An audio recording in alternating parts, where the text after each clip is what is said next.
안녕하세요. 오늘도 대한민국의 요건한 요건장 교육을 싶은 김정아입니다. 충성! 오늘도 김정아TV 시청해주시는 구독자분들, 시청자분들 진심으로 감사 인사드리며 김정아TV 언제나 구독, 좋아요, 알람, 댓글로 많은 응원 부탁드리겠습니다.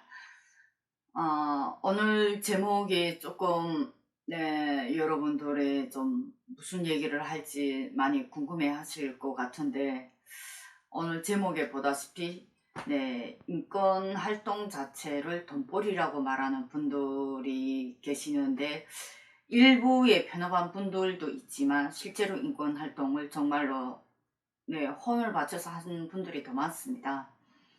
근데 뜻밖에도 제가 토요일날 세종대왕릉 간 날에 제가 컨디션이 좀 안 좋다고 했잖아요. 그날 제가 사실 뜻밖의 카톡을 받게 됐어요. 그 카톡의 내용인즉은 통일만연합회를 탈퇴한 지도 오래인데 아직도 이름이 거론되고 있냐, 그리고 왜 남의 이름을 버젓이 그렇게 기사에 실리냐, 남의 신체를 팔아 돈벌이 하지 마세요. 다음 주까지 기사 안 내리면 법적 조치 들어가겠습니다 라고 했더라고요. 탈북민 분이고 통일만연합회 인권활동에 동참한 분이고 이제는 한 몇 년 꽤 된 분입니다. 여기에서 제가 이분이 가장 오해한 게 뭐냐면 해외 언론사 인터뷰가 내가 다 직접 이렇게 해서 하는 줄 알더라고요. 탈북민분들의 해외 언론사에 대한 지식은 상당히 부족한 건 사실입니다. 그렇다고 해서 그것이 모두 김정아 혼자 독단으로 한 건 분명히 아닙니다. 그분이 한 5년 전에 인터뷰했던 그 영상을 그것을 다시 최근 2020년에 다시 그 부분을 재조명하는 건 언론사 마음이지 김정아의 마음이 아닙니다. 근데 이걸 가지고 김정아가 남의 이름을 가지고 신체팔이를 한다라고 말하더라고요. 정말로 한국에서 나름 정착생활 잘한다고 생각했고 나름 공부 좀 했고 그리고 사회복지사로 지금 봉사활동도 꽤 하는 분인 줄 제가 알고 있고 그동안 인식도 상당히 좋았습니다. 저도 이 문자를 보고 이 사람이 왜 이걸 이렇게까지 말하지, 뭔가는 나한테 무슨 개인 악감정이나, 이 사람하고 다툰 적도 한 번도 없거든요. 저도 너무 충격받아서 그날 이렇게 말한 이유가 뭐냐고, 이게 언론사의 권한이지 이게 김정아 개인의 권한이냐고, 그리고 내가 이집까지 인권활동하면서 내가 남의 신체 팔아서 돈을 버는 거 봤냐고 제가 그걸 질문한 적이 있습니다. 이분이 왜 이렇게 질문했는지를 나중에 곰곰이 생각해보니까 탈북민 분들 대부분이 해외 인터뷰 기사가 많이 나가기 때문에 그게 돈 버는 줄 알더라고요. 근데 오늘 이 시간에 제가 분명히 밝히겠습니다. 제가 그동안 인권활동 5년 동안 진행하면서 진행했던 모든 해외 언론사 인터뷰 100% 무료입니다. 일전 한 푼 못 받습니다. 그게 국제법으로 이렇게 인터뷰할 때 돈을 주는 것 자체가 불법으로 이렇게 제한이 됐다고 합니다. 제가 이 문제를 가지고 기자들하고도 몇 번을 논쟁을 했거든요. 왜냐하면 저는 인터뷰를 무료로 해도 괜찮다. 나는 인권운동가이기 때문에. 그러나 이분들이 인터뷰를 진행할 때 탈북민들 좀 이런 증언자들 좀 소개해 주십시오 하면 그분들한테 사례를 줄 수 있냐? 못 드립니다. 그럼 나 소개 못한다. 누구라도 나 소개 못한다. 이러고 가운데서 다 거절해 버렸습니다. 그런데 일부 탈북민들 속에서 그런 해외 인터뷰 기사가 많이 나가면 그게 다 돈인 줄 알더라고요. 해외 인터뷰 기사 수수료 단 한 건도 없습니다. 단 한 푼도 받을 수가 없습니다. 받아서도 안 되고요. 그게 법으로 제한이 되어 있는 걸로 제가 알고 있습니다. 유명한 BBC 인터뷰, 폭스, CNN, AP 모든 해외 제가 진행했던 그 인터넷 그 기사들은 어디에도 제가 출연료 받은 게 없습니다. 국내 언론사에도 똑같습니다. 국내 언론사 기사로 나가는 인터뷰 있잖아요. 인터뷰 사례비 없습니다. 애초에 바라지도 않고요. 그런데 그것이 모두 제가 돈 버는 줄 알더라고요. 탈북민 분들은. 근데 무엇이 출연료가 있냐? 방송에 출연하는 거 있잖아요. 영상으로 인터뷰가 나가는 거. 그거는 출연료가 있습니다. 그거하고 기사로 나가는 건 완전히 다르다는 겁니다. 기자분들 북한 인권 관련해서 좋은 기사 써주는 분들도 많지만 안 좋게 써주는 분들도 있겠죠. 그러나 대체로 좋게 써주는 분들 같은 경우는 전화로 대표님 이런 거 좀 질문하고 싶은데요 이러고 처음에 질문용으로 저한테 전화 옵니다.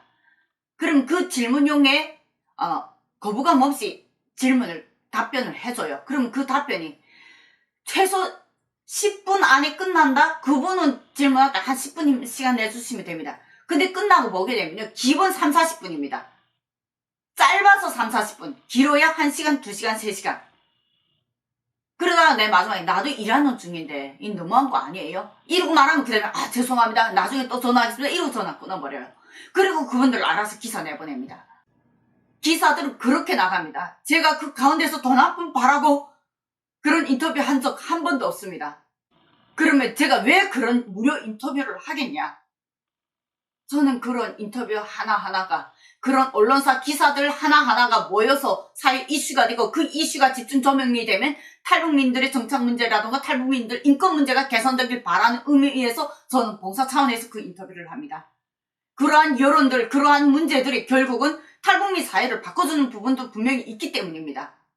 탈북민들의 안타까운 사례를 전달해주는 것도 분명히 있고요. 국제사회 해외 인터뷰들 같은 경우에는 그러한 국제사회 언론의 주목이 결국은 국제사회에서 북한 인권을 바라보고 탈북 여성 인권을 바라보는데 시각이 달라지기 때문입니다. 개인적으로 그것이 제 딸을 찾는 그 길이 가까워진다고 생각했기 때문입니다. 저는 통일만연합회 탈퇴한 지 오랜데 계속 써먹는다. 네, 통일만연합회 그 이전에 활동한 거는 그분들이 활동할 때 분명히 다 사례비 다 드리고 활동시켰습니다. 그렇기 때문에 2016년에 활동했던, 2017년에 활동했던, 2018년에 활동했던 그 자료를 2020년에 통일만연합회에서 다시 그 자료를 쓰던, 2022년에 쓰던 그것은 통일만연합회 권한입니다. 한국에 대한 시스템 좀 잘하십시오. 김정아 어느 개인 독단이 움직이는 게 아닙니다. 통일만연합회 탈북민 관련해서 프로젝트 진행할 때마다 제가 사례비 받는다고 생각하십니까? 제가 단 한 푼의 인건비 받는다고 생각하십니까? 대표란 이유로 어떤 인건비 받지 못합니다. 정부 예산에는 대표들과 임원들 그 누구도 인건비 줄 수 없게 돼 있습니다. 그 프로젝트를 기획하는 사람도 저고 그 프로젝트를 집행하는 사람도 저지만 저는 그걸 집행하면서 단 한 푼의 인건비 받지 못합니다. 통일만연합회 그래서 처음에 제 사비를 다 운영이 됐던 겁니다. 그 빚 아직도 못 갚아서 아직도 갚고 있고요. 그중에 제 생명보험 200만원도 아직 못 갚고 있습니다. 통일만연합회 처음에 설립할 때부터 저는 제 딸을 찾기 위한 그 목표도 있었지만 그러한 제 딸을 찾기 위해서는 저 혼자 목소리를 받아도 같은 아픔을 겪고 같은 고통을 지닌 탈북민들의 목소리가 합쳐져야 그 길이 더 빠를 수 있다고 생각했기 때문에 진행했던 활동이었습니다.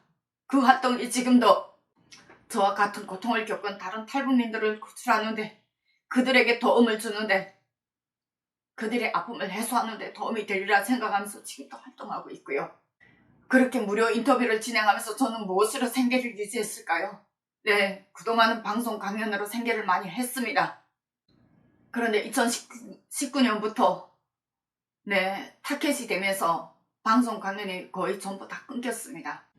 회사를 설립해서 회사를 운영하고 있지만 그 회사의 매출이 생각보다 그렇게 빨리 일어나지 못하고 신창업이다 나니까 일어나는 데는 시간이 분명히 필요합니다.